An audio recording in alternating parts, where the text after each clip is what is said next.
What's up, everybody? Welcome to The Chat Room, a podcast dedicated with having interviews with upcoming stars and influencers of our generation. Please follow us on Facebook and Instagram at thechatroom.tcr and on Twitter at thechatroom_TCR. Also, don't forget to become one of our valued Patreon members, which allows you to unlock exclusive content while also supporting this podcast. Enjoy the episode. Hello, everybody. Good afternoon, good morning, good night, wherever you're listening from. Welcome back to another episode of The Chat Room.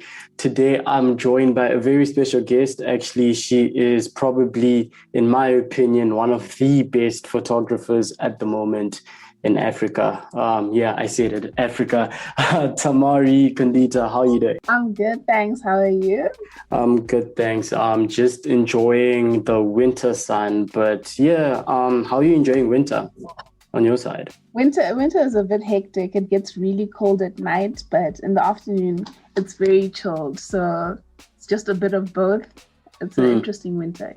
Yeah, it is very much interesting. But today we're just going to get into your photography. And I did mention that I think you are one of the best photographers at the moment, simply because of the pieces that you have put out there. And I just can't wait for this interview. I'm actually just very excited for it. And hopefully the listeners can get to know you a little bit better. So just getting into the first question, what inspired you to become a photographer in the first place? Was it something that you always planned, or did it just, come by? I always knew that I wanted to study art, but I hadn't narrowed it down to just photography until I was exposed to the power of this medium as the bearer of truth. So from this point forward, I saw the opportunity to become a photographic author who could use photography to view the world through an equalizing lens. And I also believe that photography tends to oscillate between documentary and artistic. On one hand, it's a snapshot of reality.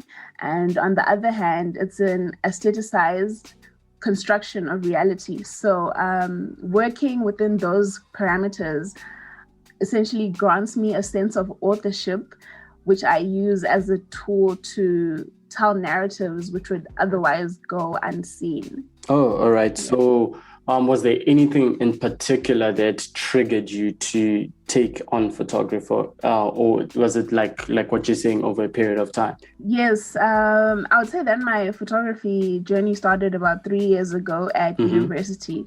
So from a theory point of view, I was introduced to a colonial photographer by the name of Duncan Cronin, and he used photography as a way to document instead of an art form. So I wanted to do the opposite and use it as an art form to tell truthful narratives about Black people and essentially represent them in a way that's dignified, because I was going off of the images that emerged during like the 1800s with colonial photography.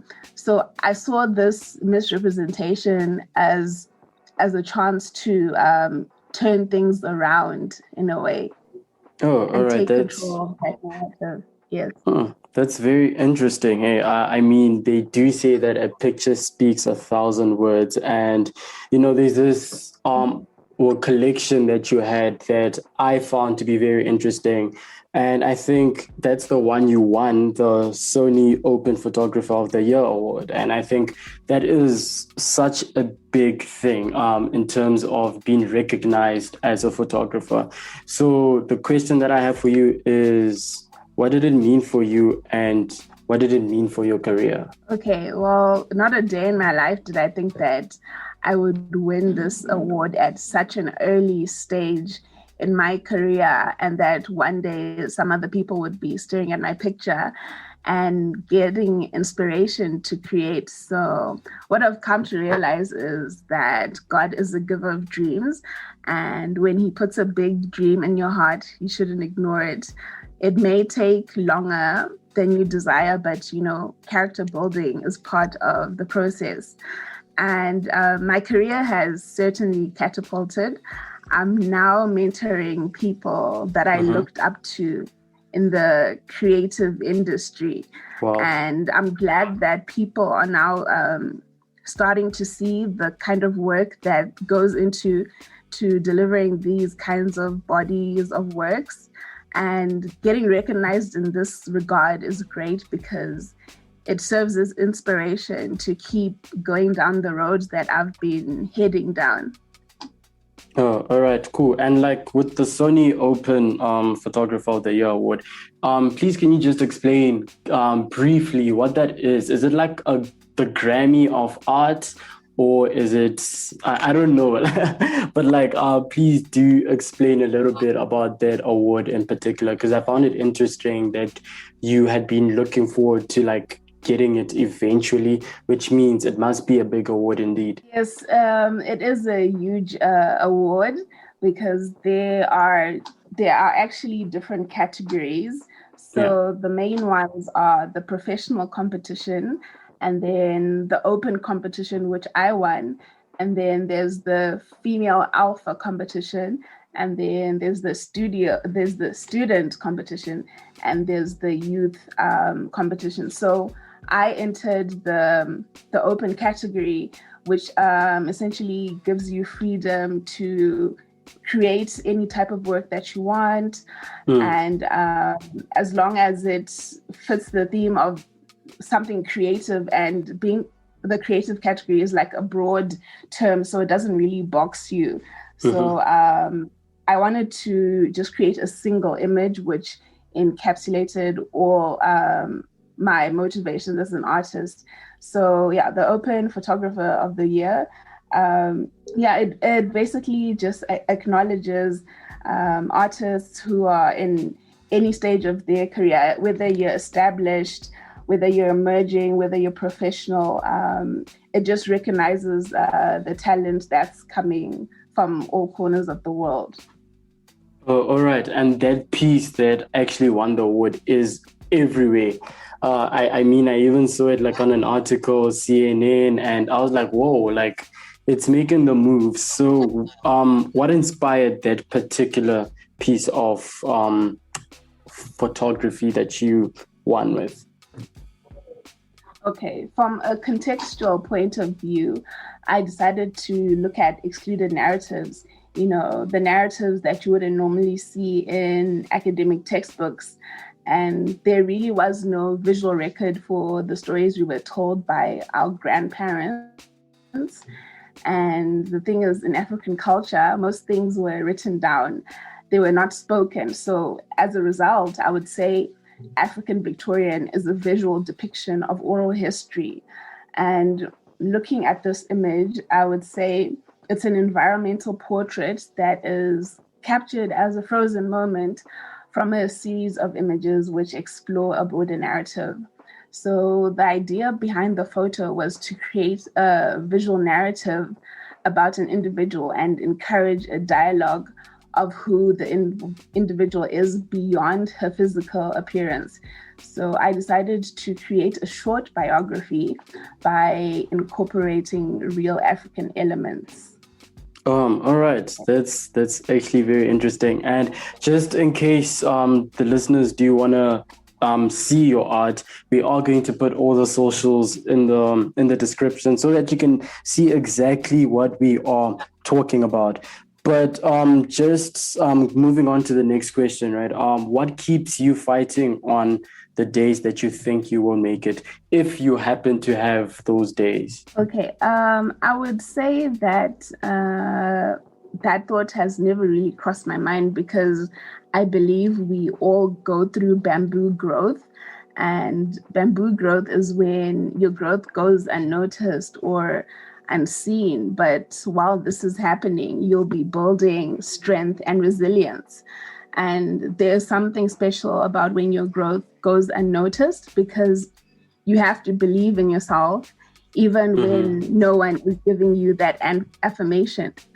So it's on us to essentially identify what season we're in, because sometimes we are in a season of clearing our field, planting seeds, and getting ideas out there. And then we are in a season of nourishing, followed by a season where we are blossoming. Then we are in a season where we bear our fruits. So understanding these stages in life does fuel me to keep on going. Oh, all right. Wow. I've been inspired to to get through my studies with that mindset. Thank you for that. But just moving on to the last question. How can a nation like Zimbabwe increase their appreciation for fine art and the growth of our creative industry? Because I do honestly think that the amount of talent that we have in Zimbabwe in terms of the creative sector is just incredible, but it's underappreciated. So what do you think Zimbabwe needs to do to increase the appreciation? That's a very good question and an important question. I strongly think that the importance of art needs to be implemented at an early age. That way kids can grow up learning about the endless possibilities that can come from a fine art major, and then they're not limited in their choices. And another way would be for this appreciation to grow would be to put artistically driven individuals in places of power where they can have a significant impact in shaping the art culture. For example, appointing Kirsty Coventry as the Minister of the Youth, Sports and Art Recreation was definitely a step in the right direction, because her influence can essentially change people's perspectives on art. And I think the lack of appreciation also comes from people not knowing about what goes into creating a certain artwork. They don't witness the laborious process. They only see the finished product. So having workshops or masterclasses can offer an insight into our creative craft. And lastly, I would say that the appreciation for art has to also stem from the artists. For example, when we're creating, giving our work context or theory that can help people connect to our work, because stories are how we communicate with each other and they give life a sense of meaning. So I believe before you're a photographer, you're a creative, you are a storyteller, you are a writer, you're a director, and you are a pioneer. So we have to set the tone and then people will follow. Oh, all right. I think that is such a good answer to a very difficult question. But just before we wrap it up, rather, I actually have a question, and you don't have to say too much or answer it, but when should we expect the next collection from you? Because here we are itching outside. I'm currently working on it. So this time I'll be approaching it from a different angle, and I will also be incorporating male African Victorians for the very first time. I'm excited for you guys to definitely see that body of work. Right. And sorry to cut in, but like how do I apply to become a model? Because I've been working on it, and I think it's high time I should get to the stage. But how do you pick your models actually? When it comes to picking my models, I just think about the story that I'm trying to tell and the period of time which I'm trying to recreate, and what kind of individual would have necessarily fit into that time period. So I strongly look at faces. I also look at character, personality, and someone who can really sell the story that I'm trying to create, either through facial expressions, mannerisms. So yeah, it just depends on the type of individual they are, and you can definitely apply to be a model. All right, thank you. Listeners, you heard that, huh? I'll be there on the next collection. No, I'm kidding. But just before we wrap it up, do you have any advice that you can give any young photographers, fine art students, rather the entire creative sector? Do you have any advice that you can give them? Because you have gone through a lot of barriers and obstacles, I presume, and you are at a level where you are becoming a top photographer in the continent. So do you have any advice that you can give the young creative minds out there? Yes, definitely. I would just say don't get swallowed up by what's around you. You might think that the limitations of where you live will hold you back, but hold on to your dreams and aspirations, because that's what is going to get you on the other side. And to just remember that any achievement for an African makes it an achievement for us all. All right. Thank you so much for that sound advice. And we've come to the end of our episode, unfortunately, but thank you for spending the time to come on and just allowing us to understand your thought processes. We really do appreciate it here at the chat room. Thank you so much for having me. I thoroughly enjoyed this. No problem. And that is it for today's episode, listeners. Thank you for joining us once again. We do really appreciate your support and your constant feedback. Please do keep sending it in. But until next time, peace out.